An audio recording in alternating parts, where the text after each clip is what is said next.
Welcome back. You're watching Nation at 5 from the CNN News 18 Federal Bank newsroom. We have some breaking news that's now coming in. This is to do with the NDA meeting, the huddle of all NDA partners that was underway at the Prime Minister's residence at 7 Lok Kalyan Marg. That has now concluded is what we're learning. My colleagues Arun Dhanta and Arunima will be joining us shortly, getting us more details of what exactly transpired in the meeting. Arun, the meeting is over is what we've learned. Any details of what happened over the last hour and a half in the meeting? Well, see, just now we are seeing that vehicles are moving inside the residence of Prime Minister Modi, because what happens that once the leaders are dropped inside the residence of Prime Minister Modi, the vehicles comes out. Now we are seeing that all of these vehicles are going in, and in fact, I can see the cavalcade of Rajnath Singh also leaving. So the meeting is over.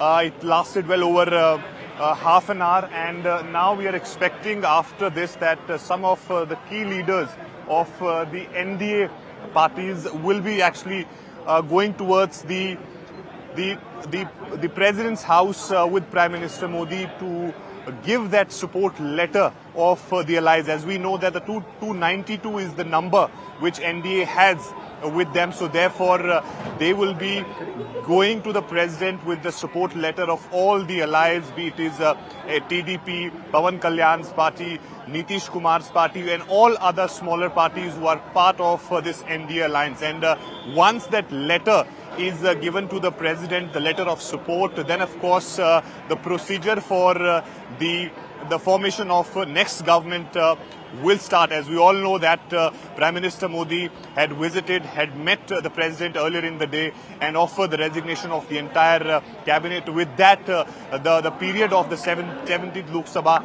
is over, and now the process of course, the 18th Lok Sabha will begin with this, the procedure of staking the claim with the support of the allies. As they say, they have 292 seats. So as we speak, slowly I'm seeing that all the vehicles which are parked outside are going inside, and slowly each and every leader of the alliance, NDA alliance, are leaving from here.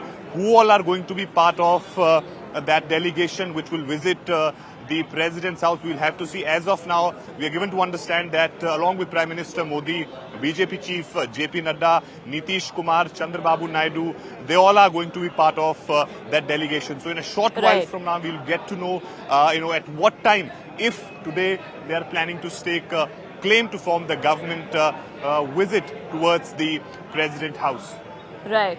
Do stay on with us. Arunima also joining us, getting us more details. Arunima, the letter of support is going to go to the President in a short while from now. We're anyway going to be seeing the Prime Minister at the Rashtrapati Bhavan in a while, isn't it? Because that's when President Murmu is going to be hosting that farewell dinner for the outgoing cabinet.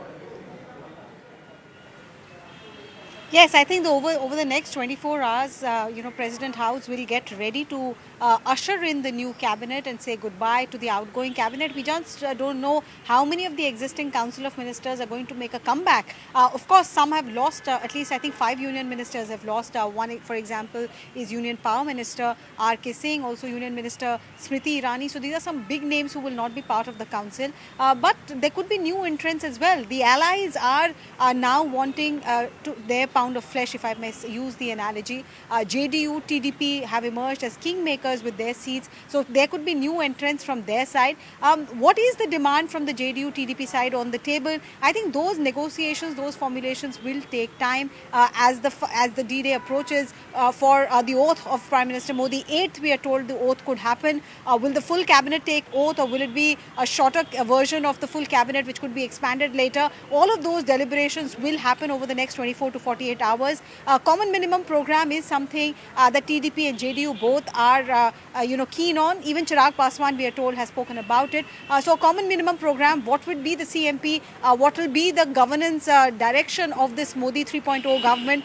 Those are the things on the table over the next 24 to 48 hours. But one thing is now certain, with the letter of support coming in, Prime Minister can go ahead and at least inform Draupadi Murmu, the President of India, that he is ready to stake claim in his 3rd term as the Prime Minister.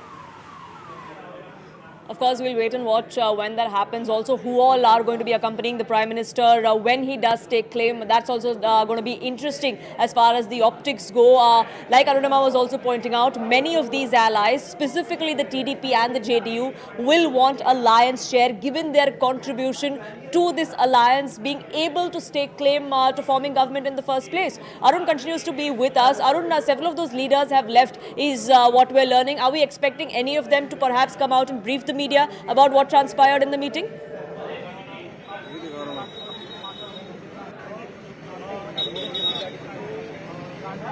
Arun?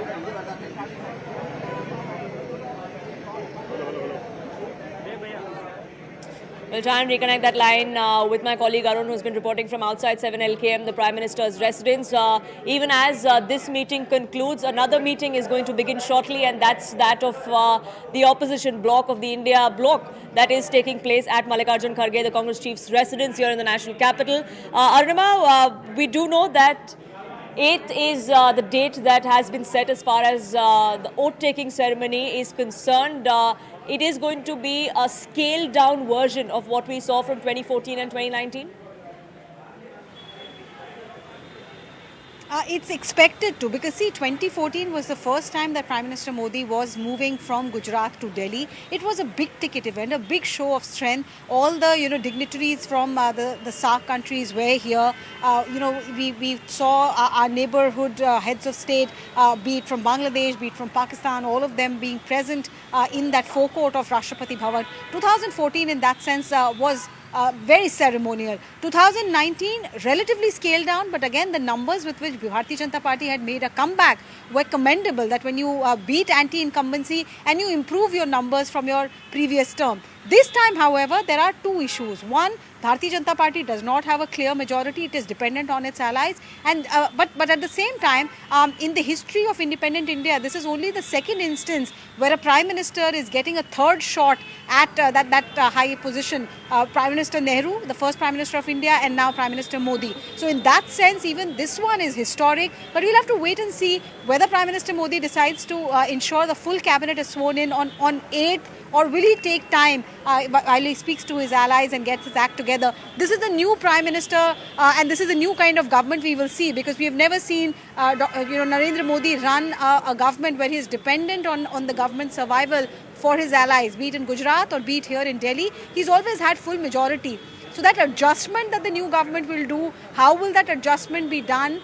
What is the kind of elbow room that he is willing to give to the allies and to his own party colleagues? All of that is work in progress, and we are also waiting and watching. Absolutely. The road may not be as easy as it was for the BJP in the last two terms and for the next government, given that several of the allies also do not see eye to eye with the BJP on certain issues like the Uniform Civil Code. We'll talk about that. Arun Dhanta also continues to be with us. Sharon, my colleague, also joining us from outside Mallikarjun Kharge's residence. Arun, we've seen most of the leaders leave 7LKM, leave the Prime Minister's residence after the NDA meeting. Are we expecting anyone to perhaps brief the media, give us a little insight of what transpired inside in the meeting?